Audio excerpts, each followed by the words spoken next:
Bloody level was totally different. और फिर मैं देखता हूँ चौधरी को बोलते हुए, मैं सर पकड़, मैं ये आदमी का पजामा है यार, ये किसने बना दिया इसको जनरल यार, किसने बना दिया जनरल? वियर्ड चैप यार। सर से एक सवाल पूछा गया था कि आसिफ मुनीर के सेल्फ प्रमोशन को आप कैसे करते हैं, तो उन्होंने कहा कि मैं कैसे जवाब दूं, आप उनसे पूछो, ये उनको जवाब देना चाहिए, हमने इसे एज ए अम्यूजमेंट देखा। और वो निकल गए इस क्वेश्चन से। जब प्रोफेशनल्स क्वेश्चंस थे जहाँ पे ऑपरेशंस की बात थी, तो बहुत फोर्सफुली आई टू आई करके बात कर रहे थे, दैट वाज द लेवल। और यहाँ See, when you're, I'll tell you why General Ghai spoke eye to eye and forcefully. Because जब आप अपने प्रोफेशन में पक्के हो ना, जब आपको एक्सपीरियंस हो, आपका एजुकेशन हो, आप हो, सब कुछ हो, तो फिर आपके अंदर वो कॉन्फिडेंस आता है। ये शरीफ चौधरी लफाड़िया है, ये बिल्कुल ही है, ये बिल्कुल लफाड़िया है, ये एकदम लुक्खा टाइप का। पता है ये किसी का हम करें सिंदूर ऑपरेशन क्यों रख दिया है, तो जनानियों का नाम होता है, जनाना का पता नहीं क्या। Where do you get such cartoons from? फिर ये जब लड़ाई होगी सरेंडर कर देते हैं लोग, ये ऐसे सरेंडर करते हैं फालतू फर्जी वाले का। हाँ, ये बताया था आपने। हाँ, है ना, इसका बाप अलकायदा का, आप जाके देखिए इसका बाप महमूद, क्या नाम है इसके बाप का, आप Sultan Mahmood something like that, I don't know his father's name, I forget. ये जो अभी डीजी आईएसपीआर है जनरल चौधरी, दोनों बाप बेटे की शक्ल लगाओ जरा स्क्रीन पे प्लीज एडिटर साहब, दोनों के बाप बेटे की। ये जो बाप है ना, इनकी शक्ल स्क्रीन पे ही रखना दोनों की। ये जो बाप है ना, ये ओसामा बिन लादेन से मिला, ये अलकायदा का टेररिस्ट है, I think he is a UN sanction terrorist. अपने बाप के नक्शे कदम पे चल रहा है लड़का, तो एक बाप अलकायदा का टेररिस्ट, बाप उसका अलकायदा का टेररिस्ट, तो बेटे ने बोला कि मैं नक्शे कदम पे कैसे कर रहा है, ही जॉइन द पाकिस्तान आर्मी का, एक ही बात है, it is the same thing. दोनों एक ही काम करते हैं, दोनों एक ही काम करते हैं, दोनों एक ही हैं, दोनों एक ही हैं, ठीक है। इसको पेरेंटल क्लेम भी मिला होगा, ठीक है। जाओ तुम बेटा। अच्छा जी, उन्होंने भी एक मैं उनके बयान सुन रहा था, तो उन्होंने कहा कि हमें हमारा जो है भारत की एयरफोर्स पे पूरी नजर थी, और उनको मतलब ध्यान भटकाने के लिए हम नॉर्थ शो करते थे और साउथ डिप्लॉय करते थे, साउथ डिप्लॉय करते थे और नॉर्थ शो करते थे। मैं उतना एक्सपर्ट नहीं हूँ, मुझे टेक्निकली बहुत ज्यादा नहीं पता है, बट ये मैं समझना चाहूंगा कि ये कैसे होता है कि नॉर्थ शो करो, साउथ डिप्लॉय करो। साउथ में जिन्न थे, अच्छा, नॉर्थ में रूहानी ताकतें थी, और जहाज के लिए तेल था नहीं। ये यहां पे फंस गए लोग। नॉर्थ में रूहानी ताकतें थी, साउथ में जिन्न थे, ठीक है, और बीच में कई फरिश्ते थे। इसलिए इंडिया के जितने भी हिंदू ये काफर हैं, ये हार गए थे, क्योंकि ये जब जिन्नों से लड़ने के लिए सामने आए तो इनको देखा कि जिन्न तो उड़ सकते हैं, और जिन्न जो उड़ते हैं वो हाइपरसोनिक उड़ते हैं। They don't fly at supersonic speed. जिन्न सारे के सारे हाइपरसोनिक है। इन्होंने ये भी दावा किया कि भारत के हर मूव पे हमारी नजर थी। ये जो ब्रह्मोस गया था तो कहाँ नजर वही चीज इन्होंने देखा, ब्रह्मोस आता है वहां से इंडिया से फायर होता है, अस्सलाम वालेकुम, वालेकुम सलाम, कहानी। अरे वो जिन कहाँ गए, कुछ कर रहे थे आप? बैठे थे सर, उन्होंने कहा कि हमारी, सर सबकी सुनिए, बड़ा मजेदार आया था, कॉमेडी सीन था। तो उन्होंने कहा कि हमारी नजर थी और हम तो आईएनएस विक्रांत को खाक करने को तैयार थे, लेकिन वो भारतीय इंडियन वाटर में था, तो हमने नहीं किया। तो एक एयरक्राफ्ट कैरियर को ये लोग खाक करने की तैयारी में थे। वो इंडियन वाटर में था इसलिए खाक नहीं करा। और जो हमने पाकिस्तान, और एक रहीम यार खान कहाँ पे था? नई दिल्ली में था रहीम यार खान, ठीक है। या फिर नूर खान एयरबेस कहाँ पे था? या चकलाला कहाँ पे था? आगरा में होगा। आगरा में था कहीं पे, मथुरा में था, कहाँ था यार? एक ये पागल है। अगर हम आपके एयरबेस तबाह कर रहे हैं तो आपके एयरबेस तो पाकिस्तान के अंदर है। अगर हम उसको पाकिस्तान में घुस के तबाह कर रहे हैं तो आप इंडियन वाटर में आइए और आईएनएस विक्रांत को आप टारगेट कीजिए। आपको किसने मना कर नहीं, जब वो कराची पोर्ट पे बिल्कुल आ जाता और बिल्कुल पहुंच ही जाता, वहां पे लंगर वंगर डाल देता अपना एंकर और रुक जाता, तब हम तबाह करते। ये फर्जी लोग हैं ये लोग। और सब के सब ये तीनों जो बैठे थे स्टेज पे, तीनों जो आला अफसर थे, आला अधिकारी, ये सारे के सारे वही अमेरिकन पासपोर्ट की लालच में मरे पड़े हैं। मैं बता रहा हूं, नोट कर लेना आपने जिसका नाम लिया, तैमूर, क्या नाम था उसका?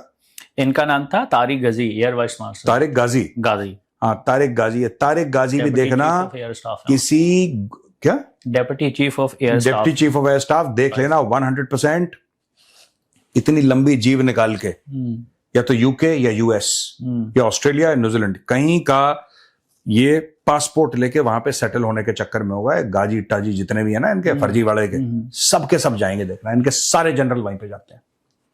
सर प्रेस कॉन्फ्रेंस में इनके जबरदस्त कॉमेडी हुई, ये सब बातें तो हुई, लेकिन एक चीज जो मुझे क्लिक की वो ये कि थोड़ा सा सीरियस है बट स्टिल आई वुड, जो हमारे देश में ना, जो जैसे हमारे देश में है कि हम विरोध कर सकते हैं, सब कोई कर सकता है, उस पर कमेंट कर सकते हैं।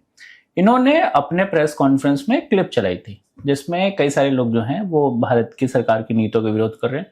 वो इस लो तक आके काम करते हैं, उन्हें भी पता है कि भारत में भाई भारत की सरकार की नीतियों का विरोध हो सकता है, नहीं डेमोक्रेसी है, देखो सुनो आन में ये मुझे लगता है कि ये इन्होंने मीर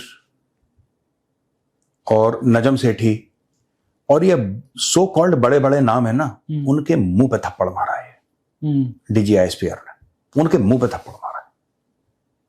सियासतदान है, उनके मुंह पे थप्पड़ मारा है। नहीं, मैं कह रहा हूं भिगा के चप्पल मारी है इनके मुंह पे, जूता भी नहीं, चप्पल मारी है। अब पूछो क्यों से? इसलिए क्योंकि लोग जैसे अपनी फौज को क्वेश्चन करते हैं, because we are a democracy, हमारी सिखलाई है कि तुम सवाल पूछो, तुम सवाल पूछो। इंडियन साइंटिस्ट हैं, रिसर्च स्कॉलर्स हैं, बड़े बड़े नाम कर रहे हैं, सीईओज हैं कंपनी के, क्योंकि एवरीथिंग कम्स फ्रॉम क्यूरियोसिटी। आपको क्यूरियस होना पड़ेगा, क्या हो रहा है, क्यों हो रहा है, नहीं मुझे प्रूफ दिखाओ, मैं नहीं मानता, आपने कहना चाहिए। पाकिस्तान में ये सब इसलिए नहीं होता क्योंकि पाकिस्तान में जो बोलेगा उसको आप उठा के ले जाएंगे। तो भाई पाकिस्तान का पूरा मीडिया जो है वो क्या कर रहा है, उसने सवाल क्यों नहीं पूछा? चलो ऑपरेशन सिंदूर के दौरान हालात जंग में सब लोग थे, तो उस समय आप सवाल नहीं पूछ रहे, आई कैन अंडरस्टैंड। उसके बाद कम से कम एक बार किसी नजम सेठी ने या किसी ने एक बार यह पूछा होता कि भाई जो आप कह रहे हैं आपने इंडिया में हिट करा है इतनी लोकेशन, आप जरा इसके सबूत दिखाइए जनाब। सोशल मीडिया वो नहीं, वो पागल का बच्चा कह रहा है सोशल मीडिया पे देख लो, वही मुझे याद आ गया, it's all over social media. चलो वो तो पागल है, खैर Khawaja Asif is a crackpot, तो फॉरगेट अबाउट ख्वाजा आसिफ, वो इमेच्योर क्रैकपॉट है। इनके बड़े बड़े सो कॉल्ड इंटेलेक्चुअल्स कोई पूछता ही नहीं है। तुम कह रहे हो अच्छी बात है, एक बार दिखाओ तो, हम भी देखना चाहते हैं कि जो इंडियन एयरबेस, इन्होंने बोला पठानकोट का पूरा एयरबेस हमने बर्बाद कर दिया, फॉर एग्जांपल पठानकोट का पूरा एयरबेस। सर एक सैटेलाइट इमेज होगी, चलो तुम्हारे पास नहीं सैटेलाइट, तुम चाइना से ले आओ, चाइनीज तो मॉनिटर करते ही हैं, तुम अमेरिका से ले आओ, तुम्हारी बड़ी अच्छी बनती है भाई, तुम तो खाना वाना खा रहा है तुम्हारा चीफ वहां पे, जाओ अमेरिका से एक सैटेलाइट इमेज ले आओ, जाओ दिखाओ।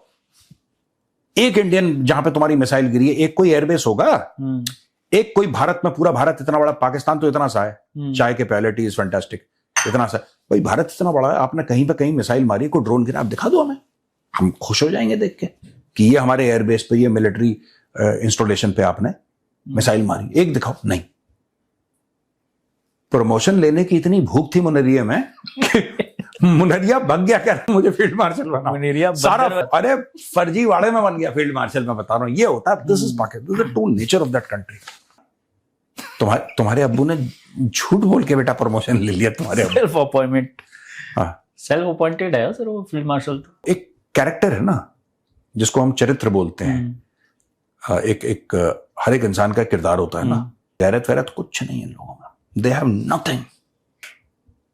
कहते हैं ना ऑनर, एक बहुत पुरानी कहावत है कि जो देखो जो ऑनरेबल लोग होते हैं उनमें ऑनर होता ही है। फ्रेंचाइजीज को कि भाई आप अपना ड्यू क्लियर करो, ठीक है, फ्रेंचाइजीज ने कहा कि हमने अपना ड्यू क्लियर कर दिया है, जो हमारी शेयर बनता है उसका पैसा हमें वापस दो। शेयर तो खा गया अपने जीजा के साथ चोटा। जो ब्रॉडकास्टर कहते हैं कि भाई 4.5 बिलियन पाकिस्तानी रुपीस का केस तो हमारा ही रह रहा है, ये पूरा पैसा गया वहां, सब गायब है, सब एक दूसरे का एक्यूज कर रहे हैं, लेटर लिख रहे हैं कि हमारा दो पैसा, साले साहब नहीं, अबे साले बात कह रहा हूं, अगर ये भी मैं बता रहा हूं, ये चोर हैं, पता नहीं क्यों मोहसिन नकवी को लगाया है, इज अ बड़ी थीफ। मोहसिन नकवी, इसने ट्रॉफी चोरी करी थी, तब तो पाकिस्तानी बड़ी ताली पीट रहे थे कि देखो मोहसिन नकवी कैसे ट्रॉफी चोरी करता है, अब तुम्हारे पैसे चोरी अगर हो रहे हो, यू डिजर्व इट, अब बड़ी PSL jokers, you deserve it, तुम्हारा पैसा चोरी कराना।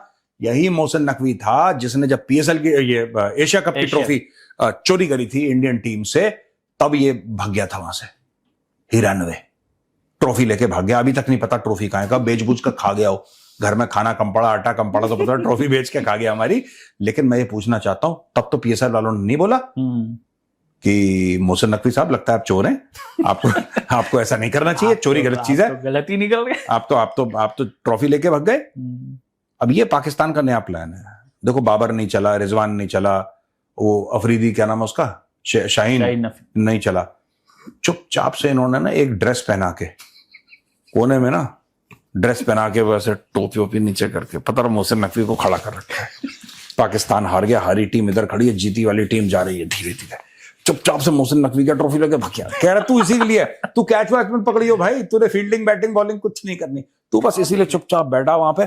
जिस दिन ट्रॉफी हुई तो ट्रॉफी चुरा के भागना, तेरा एक्सपीरियंस है ट्रॉफी चुरा के। तो आज की तारीख में जो पीएसएल वाले रो रहे हैं कि हमारा पैसा नहीं दे रहा, भाई हमारी ट्रॉफी नहीं दे रहा, तब तुम बड़े खुश हो रहे थे कि ये तो बहुत एक तगड़ा आदमी है, और ये तो देखो इंडिया से ट्रॉफी चुरा ली, तुम्हारे भी पैसे चुरा लिए हैं, खुश हो।